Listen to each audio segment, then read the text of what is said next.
नमस्कार दोस्तों, मैं Dharmendra Verma online study with DK में आपका बहुत बहुत स्वागत करता हूं। आज हम बात करने वाले हैं पर्यावरण अध्ययन में 30 अति महत्वपूर्ण प्रश्नों के बारे में। ये एक प्रैक्टिस सेट है जिसमें आपको स्किप नहीं करना है, वीडियो को पूरा देखना है और अंत में हमें जरूर बताना है कि आज का जो वीडियो है वो आपको कैसा लगा। यहाँ पर आप आपका आकलन कर सकते हैं कि इन 30 प्रश्नों में आपको कितने नंबर आ रहे हैं। तो सबसे पहले आपको वीडियो को लाइक करना है, शेयर करना है और चैनल को सब्सक्राइब कर लेना है। ये तीनों कार्य फटाफट कर लेने हैं। तो शुरुआत करते हैं।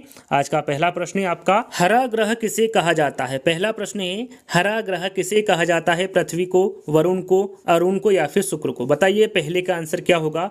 हरा ग्रह के बारे में पूछा गया है तो आपका राइट आंसर होगा वरुण को। याद रखिएगा, हरा ग्रह वरुण को कहा जाता है, नीला ग्रह पृथ्वी को कहा जाता है, लेटा हुआ ग्रह अरुण को कहा जाता है और सबसे चमकीला ग्रह शुक्र को कहा जाता है। याद रखिएगा, फिर से दोहरा देता हूँ, हरा ग्रह वरुण को कहा जाता है, नीला ग्रह पृथ्वी को कहा जाता है, लेटा हुआ ग्रह अरुण को कहा जाता है और सबसे जो चमकीला ग्रह होता है वो शुक्र को कहा जाता है। तो यहाँ पर हरा ग्रह के बारे में पूछा गया था तो आपका राइट आंसर क्या होगा, वरुण होगा।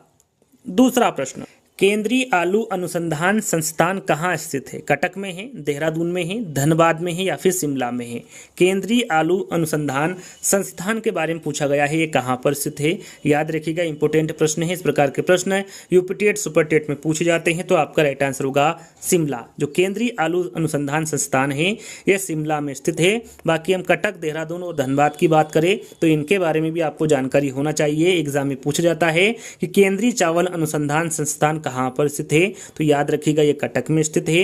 केंद्रीय वन अनुसंधान संस्थान के बारे में पूछे कि ये कहाँ पर स्थित है, तो ये देहरादून में स्थित है। साथ में आपसे पूछे कि केंद्रीय ईंधन अनुसंधान कहाँ पर स्थित है, तो ये धनबाद में स्थित है। तो आप इन सभी अनुसंधानों को याद कर लीजिएगा, इस प्रकार के प्रश्न एग्जाम में पूछे जाते हैं।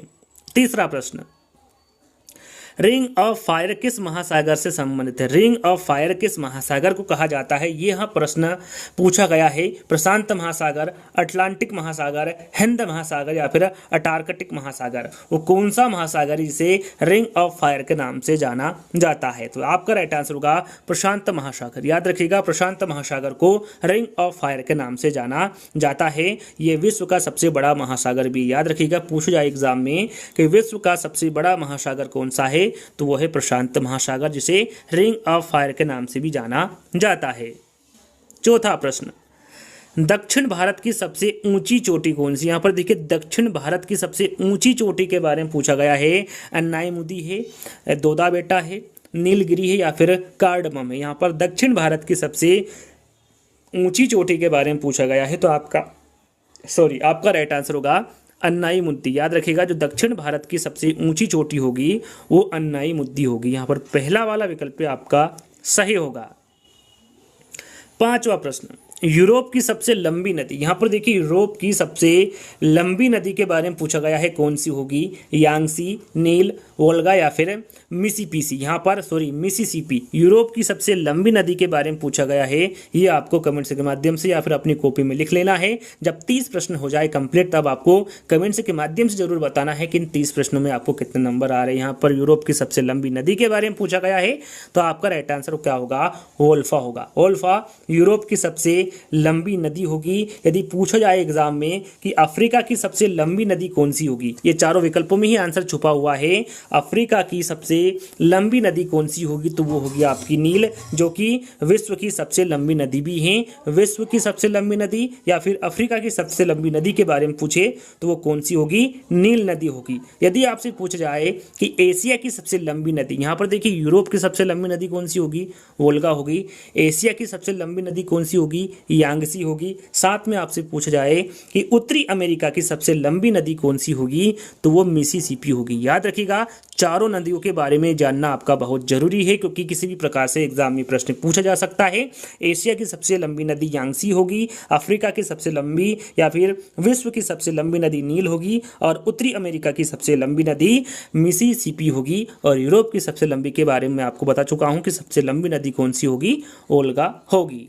चलिए, विश्व जल दिवस। विश्व जल दिवस कब मनाया जाता है, 22 मार्च को, 22 मई को, 22 अप्रैल को या फिर 5 जून को विश्व जल दिवस कब मनाया जाता है? सभी को पता है, सरल सा प्रश्न है कि 22 मार्च को विश्व जल दिवस मनाया जाता है। 22 अप्रैल को विश्व पृथ्वी दिवस मनाया जाता है।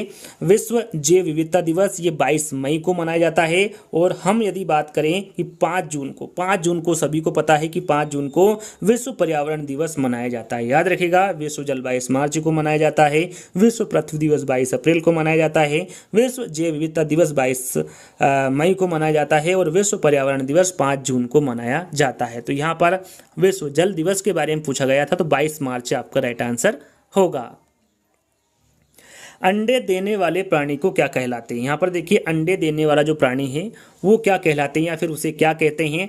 अंडज प्राणी कहते हैं, जरायुज प्राणी कहते हैं, राइजोम प्राणी कहते हैं या फिर समजात प्राणी कहते हैं। यहाँ पर देखिए प्रश्न में ही आंसर छुपा हुआ है। अंडे देने वाले प्राणी को अंडज प्राणी कहते हैं। अंडे से अंडज याद कर लेना, आपका राइट आंसर कभी गलत नहीं होगा। अंडे देने वाले प्राणी को क्या कहते हैं? अंडज प्राणी कहते हैं। पहला वाला विकल्प आपका सही होगा। यदि वीडियो आपको पसंद आ रहा होगा तो वीडियो को लाइक करना है, शेयर करना है और जल्दी से चैनल को सब्सक्राइब कर लेना है। 8वां प्रश्न है, विश्व स्वास्थ्य दिवस कब मनाया जाता है? विश्व स्वास्थ्य दिवस के बारे में पूछा गया है कि ये कब मनाया जाता है? 12 मई को, 1 जुलाई को, 7 अप्रैल को या फिर 4 फरवरी को। विश्व स्वास्थ्य दिवस कब मनाया जाता है? जल्दी से इसका आंसर बताइए। आपका सही आंसर होगा 7 अप्रैल। याद रखिएगा, जो विश्व स्वास्थ्य दिवस है ये 7 अप्रैल को मनाया जाता है। कब मनाया जाता है? 7 अप्रैल को मनाया जाता है। 1 जुलाई की हम बात करें तो 1 जुलाई को विश्व चिकित्सक दिवस मनाया जाता है। याद रखिएगा, 1 जुलाई को विश्व चिकित्सक दिवस मनाया जाता है। बात करें हम यहाँ पर 4 फरवरी की, तो 4 फरवरी को विश्व कैंसर दिवस मनाया जाता है। और 12 मई की बात करें तो 12 मई को विश्व नर्स दिवस मनाया जाता है। तो याद रखिएगा चारों दिवस के बारे में। तो यहाँ पर आपका राइट आंसर क्या होगा? विश्व स्वास्थ्य दिवस 7 अप्रैल को मनाया जाता है। चावल को धोने पर कौन सा विटामिन नष्ट हो जाता है? हम जब चावल को धोते हैं तो तब कौन सा विटामिन नष्ट हो जाता है पूछा गया है। Vitamin B, vitamin C, vitamin A या फिर विटामिन ई। आपका राइट आंसर होगा विटामिन बी। याद रखिएगा, विटामिन B1 कह लीजिए या फिर विटामिन बी कह लीजिए, ये चावल को धोने पर नष्ट हो जाता है। तो यहाँ पर पहला वाला विकल्प आपका सही होगा। मनुष्य के आमाशय में कौन सा अम्ल पाया जाता है? प्रश्न में पूछा गया है कि जो मनुष्य का आमाशय होता है उसमें कौन सा अम्ल पाया जाता है? यूरिक अम्ल, एसिटिक अम्ल, लैक्टिक अम्ल या फिर हाइड्रोक्लोरिक अम्ल। यहाँ पर मनुष्य के आमाशय में कौन सा अम्ल पाया जाता है ये पूछा गया है। आपका राइट आंसर क्या होगा? हाइड्रोक्लोरिक अम्ल। याद रखिएगा, मनुष्य के आमाशय में हाइड्रोक्लोरिक अम्ल पाया जाता है। साथ में आपको पता होना चाहिए यूरिक अम्ल, एसिटिक अम्ल और लैक्टिक अम्ल के बारे में। यूरिक अम्ल की हम बात करें तो यूरिक से यूरिन आपको याद रखना है, यूरिन में या फिर मूत्र में यूरिक अम्ल पाया जाता है। एसिटिक अम्ल की हम बात करें तो ये फलों में, शराब में और सिरके में एसिटिक अम्ल पाया जाता है। लैक्टिक अम्ल की हम बात करें तो दूध और दही में लैक्टिक अम्ल पाया जाता है। याद रखिएगा, प्रश्न में यदि पूछा जाए कि दूध और दही में कौन सा अम्ल पाया जाता है तो उसमें लैक्टिक अम्ल पाया जाता है। यूरिन या फिर मूत्र में कौन सा अम्ल पाया जाता है तो उसमें यूरिक अम्ल पाया जाता है। यदि पूछे कि फलों में, शराब में, सिरके में कौन सा अम्ल पाया जाता है तो उसमें एसिटिक अम्ल पाया जाता है। तो इन चारों के बारे में आपको जानकारी होना चाहिए। यहाँ पर 4th वाला विकल्प आपका सही होगा। ओजोन संरक्षण हेतु इनमें से कौन सा प्रोटोकॉल चलाया गया? काफ़ी इंपॉर्टेंट है। ओजोन संरक्षण हेतु इनमें से कौन सा प्रोटोकॉल चलाया गया? Kyoto protocol, union protocol, Montreal protocol या फिर इनमें से कोई नहीं। यहाँ पर आपका राइट आंसर होगा मॉन्ट्रियल प्रोटोकॉल। याद रखिएगा, ओजोन संरक्षण हेतु मॉन्ट्रियल प्रोटोकॉल चलाया गया। कब चलाया गया इसके बारे में भी आपको जानकारी होना चाहिए। तो ये 1987 को चलाया गया। इस दिन चलाया गया था, ना कि प्रभावी हुआ था। प्रभावी कब हुआ था मॉन्ट्रियल प्रोटोकॉल? तो ये 2 साल बाद हुआ था, यानी कि 1989 में ये प्रभावी हुआ था। इससे संबंधित एक और प्रश्न पूछा जाता है ओजोन संरक्षण से कि ओजोन परत संरक्षण दिवस कब मनाया जाता है? काफ़ी इंपोर्टेंट है, काफ़ी बार एग्जाम में पूछा गया है। तो याद रखिएगा, ये 16 सितंबर। कब मनाया जाता है? 16 सितंबर को ओजोन परत संरक्षण दिवस मनाया जाता है। और ओजोन संरक्षण हेतु मॉन्ट्रियल प्रोटोकॉल चलाया गया। कब चलाया गया? 1987 को। और प्रभावी ये हुआ था 1989 को। चलिए प्रकाश संश्लेषण की दर सर्वाधिक होती है। यहाँ पर देखिए दो तरह के प्रश्न पूछे जाते हैं, सबसे कम और सबसे ज़्यादा। तो यहाँ पर सबसे ज़्यादा पूछा गया है कि कौन सा रंग है जिसमें प्रकाश संश्लेषण की दर सर्वाधिक होती है, बैंगनी रंग में, नीले रंग में, काले रंग में या फिर लाल रंग में। यहाँ पर सर्वाधिक दर प्रकाश संश्लेषण की कब होती है, किस रंग में होती है, ये पूछा गया है। राइट आंसर आपका क्या होगा यहाँ पर लाल रंग में। प्रकाश संश्लेषण की दर सर्वाधिक लाल रंग में होता है। यहाँ पर सबसे कम पूछा जाता तो आपका राइट आंसर क्या होता, बैंगनी रंग। प्रकाश संश्लेषण की जो दर सबसे कम होती है वो बैंगनी रंग में होती है और सर्वाधिक या फिर सबसे ज़्यादा किस में होती है, लाल रंग में होती है। तो दोनों प्रश्नों को आपको ध्यान से पढ़ना है, उसके बाद आंसर देना है। प्रकाश संश्लेषण की दर सर्वाधिक होती है यह पूछा गया है, तो लाल रंग आपका राइट आंसर होगा। निम्नलिखित में से किस देश को हजारों झीलों का देश कहा जाता है। यहाँ पर देखिए वो कौन सा देश है जिसे हजारों झीलों का देश कहा जाता है, म्यांमार, जापान, फिनलैंड या फिर लाओस। तो यहाँ पर हजारों झीलों का जो देश है वो फिनलैंड को कहा जाता है। किसको कहा जाता है, फिनलैंड को कहा जाता है। यदि नदियों का देश पूछे कि नदियों का देश किसे कहा जाता है तो वो बांग्लादेश को कहा जाता है, और नहरों का देश किसे कहा जाता है तो वो पाकिस्तान को कहा जाता है। ये आपको ध्यान में देना है कि प्रश्न में क्या पूछा गया है। आलू का खाने योग्य भाग कौन सा है। यहाँ पर आलू का खाने योग्य भाग पूछा गया है, या फिर आलू क्या है, जड़ है, पत्ती है, तना है या फिर इनमें से कोई नहीं। आपका राइट आंसर होगा तना। याद रखिएगा आलू का जो खाने योग्य भाग होगा वो तना होगा। जैसे कि आलू हुआ, अदरक हुआ, प्याज, लहसुन, हल्दी, अरबी, ये सभी किसके अंतर्गत आते हैं, तना के अंतर्गत आते हैं। तो तीसरा वाला विकल्प आपका सही होगा। पाचन के बाद कार्बोहाइड्रेट किसमें परिवर्तित हो जाता है, ग्लूकोज में, फ्रक्टोज में, अमीनो अम्ल में या फिर ग्लाइकोजन में। पाचन के बाद कार्बोहाइड्रेट किसमें परिवर्तित हो जाता है ये पूछा गया है, तो याद रखिएगा ये ग्लाइकोजन में परिवर्तित हो जाता है। पाचन के बाद कार्बोहाइड्रेट ग्लाइकोजन में परिवर्तित हो जाता है। यहाँ पर डी वाला विकल्प आपका सही होगा। इनमें से कौन सी फसल अक्टूबर नवंबर में बोई जाती है और अप्रैल में काटी जाती है। वो कौन सी फसल है जो अक्टूबर नवंबर में तो बोई जाती है और अप्रैल में काटी जाती है। चावल है, नारियल है, गेहूं है या फिर कॉफ़ी है। तो यहाँ पर आपका राइट आंसर होगा गेहूं। देखिए यहाँ पर डायरेक्ट भी पूछा जाता है कि रबी की फसल कौन सी है, तो रबी की फसल कौन सी होगी, गेहूं होगी। जो रबी की फसल होती है वो अक्टूबर नवंबर में बोई जाती है और अप्रैल में काटी जाती है, जिसमें गेहूं, जौ, आलू, चना, मसूर, अलसी, मटर व सरसों ये सभी रबी के अंतर्गत आती है, रबी की फसलों के अंतर्गत आती है। और खरीफ की हम बात करें, खरीफ की फसल के बारे में भी आपको पता होना चाहिए। चावल, मक्का, ज्वार, बाजरा, मूंग, मूंगफली, गन्ना और सोयाबीन ये सभी खरीफ की फसलें हैं। और गेहूं किसके अंतर्गत आती है, यह रबी फसल के अंतर्गत आती है, जो कि अक्टूबर नवंबर में तो बोई जाती है और अप्रैल में काटी जाती है। रेशम पालन क्या कहलाता है। जो रेशम पालन है ये क्या कहलाता है, एपीकल्चर, सेरीकल्चर, पीसीकल्चर या फिर हार्टिकल्चर। रेशम पालन के बारे में पूछा गया है, तो आपका राइट आंसर होगा सेरीकल्चर। याद रखिएगा जो रेशम पालन है ये सेरीकल्चर कहलाता है। एपीकल्चर, पीसीकल्चर और हार्टिकल्चर के बारे में भी आपको पता होना चाहिए। जो मधुमक्खी पालन होता है वो एपीकल्चर कहलाता है, रेशम पालन सेरीकल्चर कहलाता है, मछली पालन पीसीकल्चर कहलाता है और बागबानी उत्पादन ये हार्टिकल्चर कहलाता है। तो इन चारों के बारे में आपको जानकारी होना चाहिए।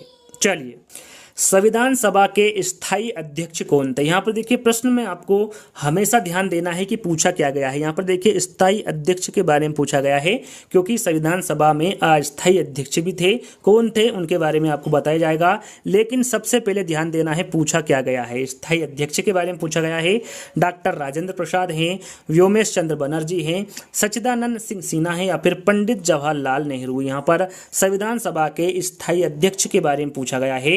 आपका राइट आंसर होगा यहाँ पर डॉक्टर राजेंद्र प्रसाद। ये दूसरी बैठक थी और कब बैठक ली गई थी, तो 11 दिसंबर 1946 को ये बैठक थी, जिसमें जो स्थायी अध्यक्ष थे वो डॉक्टर राजेंद्र प्रसाद थे। उससे पहले एक और बैठक की गई थी जिसके अध्यक्ष कौन थे, डॉक्टर सच्चिदानंद सिन्हा थे, जो कि अस्थायी अध्यक्ष थे। और वहाँ बैठक 9 दिसंबर 1946 को ली गई थी। याद रखिएगा अस्थायी अध्यक्ष के बारे में पूछे तो सच्चिदानंद सिन्हा होंगे और स्थायी सदस्य के बारे में पूछे तो डॉक्टर राजेंद्र प्रसाद होंगे। तो इन दोनों के बारे में आपको जानकारी होना चाहिए। तितलियों के लिए प्रसिद्ध राष्ट्रीय उद्यान किस राज्य में है? मध्य प्रदेश में है, उत्तर प्रदेश में है, कर्नाटक में है या फिर महाराष्ट्र में है? काफी इंपॉर्टेंट प्रश्न है, इस प्रकार का प्रश्न एग्जाम में पूछा जाता है। राइट आंसर आपका होगा कर्नाटक। तितलियों के लिए जो प्रसिद्ध राष्ट्रीय उद्यान है वो कर्नाटक राज्य में स्थित है। अब उस राष्ट्रीय उद्यान का क्या नाम है इसके बारे में भी आपको पता होना चाहिए। तो उस उद्यान का नाम है बन्नरघट्टा। क्या नाम है उस उद्यान का? बन्नरघट्टा राष्ट्रीय उद्यान है तितलियों के लिए, जो कि कर्नाटक में है और ये भारत में पहला तितली उद्यान है। कौन सा? बन्नरघट्टा राष्ट्रीय उद्यान। इसके बारे में भी आपको जानकारी होना चाहिए कि भारत में पहला तितली राष्ट्रीय उद्यान कौन सा है, तो वो होगा आपका बन्नरघट्टा राष्ट्रीय उद्यान। कहाँ पर स्थित है? तो ये कर्नाटक में स्थित है। चलिए, किस विटामिन को हार्मोन भी कहा जाता है? वो कौन सा विटामिन है जिसे हार्मोन भी कहा जाता है? Vitamin C, vitamin B, vitamin D या फिर विटामिन ए? तो यहाँ पर आपका राइट आंसर होगा विटामिन डी। याद रखिएगा, विटामिन डी को हार्मोन भी कहा जाता है। यहाँ पर देखिए विटामिन से संबंधित प्रश्न आया है, तो यहाँ पर आपको पता होना चाहिए कि विटामिन सी से कौन सा रोग होता है, विटामिन बी से कौन सा रोग होता है, विटामिन डी से कौन सा होता है और विटामिन ए से कौन सा रोग होता है। तो यहाँ पर विटामिन सी से कौन सा रोग होगा? तो स्कर्वी रोग होगा। विटामिन बी से बेरी रोग होगा। विटामिन ए से रतौंधी रोग होगा। यहाँ पर विटामिन डी से आपको कमेंट्स के माध्यम से बताना है, क्यूज के तौर पर यह प्रश्न दिया जा रहा है कि विटामिन डी से कौन सा रोग होता है, ये आपको कमेंट्स के माध्यम से बताना है। जैसे सी से स्कर्वी रोग होता है, बी से बेरी रोग होता है और विटामिन ए से रतौंधी रोग होता है, वैसे ही विटामिन डी से कौन सा रोग होगा ये आपको कमेंट्स के माध्यम से बताना है। चलिए, प्राकृतिक रबड़ को मजबूत तथा स्थायित्व प्रदान करने के लिए उनमें क्या मिलाया जाता है? कार्बन, सल्फर, फास्फोरस या फिर ग्रेफिन? प्रश्न में पूछा गया है प्राकृतिक रबड़ को मजबूत तथा स्थायित्व प्रदान करने के लिए उसमें क्या मिलाया जाता है? तो याद रखिएगा उसमें सल्फर मिलाया जाता है। प्राकृतिक रबड़ को मजबूत तथा स्थायित्व प्रदान करने के लिए उसमें सल्फर मिलाया जाता है। प्याज लहसुन में गंध किस तत्व की उपस्थिति के कारण होता है? यहाँ पर देखिए प्याज और लहसुन में जो गंध होती है उसके बारे में पूछा गया है कि वो किस तत्व की उपस्थिति के कारण होती है? मैग्नीशियम, सोडियम, पोटेशियम या फिर सल्फर? तो ये होता है सल्फर। याद रखिएगा, प्याज लहसुन में जो गंध होती है ये सल्फर तत्व की उपस्थिति के कारण होता है। तो यहाँ पर सल्फर आपका राइट आंसर होगा। जीभ का कौन सा भाग मीठा स्वाद कराता है? जो जीभ होती है इसमें वो कौन सा भाग है जो मीठा स्वाद कराता है? मध्य भाग है, अग्र भाग है, पश्च भाग है या फिर पार्श्व भाग है? तो जीभ का वो कौन सा भाग है जिसमें हम मीठे स्वाद का अनुभव करते हैं? तो वहाँ भाग है अग्र भाग। जो अग्र भाग होता है इसमें हम मीठे स्वाद का अनुभव करते हैं, हमें मीठा स्वाद लगता है। जो कड़वा भाग होता है, जो कड़वा स्वाद होता है वो हमेशा पश्च भाग में होता है। जो पिछला भाग होता है इसमें कड़वा स्वाद हमें लगता है और जो हमें खट्टापन होता है, जो खट्टेपन का स्वाद होता है, और जो साइड वाला भाग होता है, ये वाला जो साइड वाला भाग होता है इसमें हमें खट्टेपन का स्वाद होता है। तो इन तीनों के बारे में आपको जानकारी होना चाहिए। यहाँ पर मीठे स्वाद के बारे में पूछा गया था तो वो अग्रभाग होगा, यानी कि बी वाला विकल्प आपका सही होगा। पेनिसिलिन और ईस्ट किसके अंतर्गत आता है? यहाँ पर देखिए दोनों अलग अलग प्रश्न पूछे जाते हैं कि पेनिसिलिन किसके अंतर्गत आता है या फिर ईस्ट किसके अंतर्गत आता है, लेकिन दोनों के आंसर एक ही है, इसलिए मैंने यहाँ पर दोनों को एक ही प्रश्न बनाकर लिख दिया है कि पेनिसिलिन और ईस्ट किसके अंतर्गत आता है? शैवाल के, नग्न बीजी के, फफूंद के या फिर जड़ के? राइट आंसर आपका यहाँ पर होगा फफूंद, जिसे हम कवक भी कहते हैं। कवक, यदि कवक आ जाए विकल्प में तो आप कवक लगा कर आ सकते हैं। फफूंद को ही हम कवक कहते हैं। पेनिसिलिन और ईस्ट ये फफूंद या फिर कवक के अंतर्गत आता है। यहाँ पर तीसरा वाला विकल्प आपका सही होगा। चलिए, विश्व मानवाधिकार दिवस किस दिन मनाया जाता है? 12 जनवरी को, 9 जनवरी को, 10 दिसंबर को या फिर 12 नवंबर को? विश्व मानवाधिकार दिवस पूछा गया है, ये किस दिन मनाया जाता है? तो याद रखिएगा ये 10 दिसंबर को मनाया जाता है। 10 दिसंबर को मानवाधिकार दिवस, विश्व मानवाधिकार दिवस मनाया जाता है। 12 जनवरी की बात करें तो इस दिन राष्ट्रीय युवा दिवस मनाया जाता है। 9 फरवरी की बात करें तो इस दिन प्रवासी भारतीय दिवस मनाया जाता है और 12 नवंबर की हम बात करें तो इस दिन विश्व निमोनिया दिवस मनाया जाता है। तो इन चारों के बारे में आपको जानकारी होना चाहिए। आधुनिक भारत का जनक किसे कहा जाता है? स्वामी विवेकानंद जी को, स्वामी दयानंद सरस्वती को, राजा राम मोहन राय को या फिर दादा भाई नौरोजी को? यहाँ पर आधुनिक भारत का जनक के बारे में पूछा गया है, आपका राइट आंसर होगा राजा राम मोहन राय। याद रखिएगा, आधुनिक भारत के जनक राजा राम मोहन राय को कहा जाता है। तीसरा वाला विकल्प आपका सही होगा। जनसंख्या का महाविभाजन वर्ष किसे कहा जाता है? 1931 को, 1872 को, 1951 को या फिर 1921 को? यहाँ पर सबसे पहले आपको पता होना चाहिए कि महाविभाजक वर्ष किसे कहा जाता है। आपने देखा होगा कि जनगणना होती है वो हमेशा कितने वर्ष में होती है? हर 10 वर्ष में जनगणना होती, जिसमें जनसंख्या का पता लगाना होता है कितनी है, कमी हुई जनसंख्या में या फिर वृद्धि हुई, ये जनगणना होती है हर 10 वर्ष में। तो यहाँ पर एक वर्ष ऐसा भी था या फिर कह सकते हैं कि एक दशक ऐसा भी था जिसमें जनसंख्या में कमी आई थी। क्या हुई थी? हमेशा क्या होती है? वृद्धि होती है हर 10 वर्ष में, लेकिन एक जो दशक है वो ऐसा भी था जिसमें कमी आई थी, और उसी कमी को क्या कहते हैं? महाविभाजक वर्ष। यानी कह सकते हैं कि वहाँ वर्ष कौन सा है, वहाँ दशक कौन सा है जिसमें जनसंख्या में कमी आई थी, तो वहाँ वर्ष होगा आपका 1921। और दशक की हम बात करें तो 1911 से लगाकर 1921, ये दशक में जब जनगणना हुई थी तो पता चला कि इस जनगणना में जो जनसंख्या है उसकी जो वृद्धि दर है वो ऋणात्मक में आई थी, कमी हुई थी। कितनी हुई थी? लगभग 77 लाख हुई थी। और हम यहाँ पर प्रतिशत की बात करें तो -0.31%। तो यहाँ पर इस प्रकार के प्रश्न आपसे नहीं पूछे जाएंगे। आपको ध्यान देना है कि जनसंख्या का जो महाविभाजक वर्ष है वो किसे कहा जाता है, तो वो 1921 को कहा जाता है। यहाँ पर 4th वाला विकल्प आपका सही होगा। टाइफून के नाम से चक्रवात को किस देश में जाना जाता है? अमेरिका में, वेस्ट इंडीज तट पर, ऑस्ट्रेलिया में या फिर चीन में? यहाँ पर टाइफून के नाम से जो चक्रवात है उसे किस देश में जाना जाता है पूछा गया है, तो वह है चीन। यहाँ पर चीन के साथ साथ जापान और फिलीपींस, चीन के साथ में आपको जापान देखने को मिले, फिलीपींस देखने को मिले, इन तीनों देश में टाइफून के नाम से चक्रवात जाना जाता है। तो यहाँ पर डी वाला विकल्प आपका सही होगा। मानव शरीर में कितनी जोड़ी पसलियां होती है? यहाँ पर जोड़ी में पूछा गया है कि कितनी जोड़ी पसलियां होती है मानव शरीर में? 10 जोड़ी, 14 जोड़ी, 8 जोड़ी या फिर 12 जोड़ी? तो याद रखिएगा, जोड़ी में पूछा जाए तो 12 जोड़ी, और पसलियां यूँ पूछा जाए कि मानव शरीर में कितनी पसलियां होती हैं, तो वो 24 होती। 12 बाईं ओर होती हैं और 12 दाईं ओर होती हैं। तो टोटल कितनी होती हैं? 24 होती है। और जोड़ों में कितनी होती हैं? 12 जोड़ी होती हैं। तो यहाँ पर डी वाला विकल्प आपका सही होगा।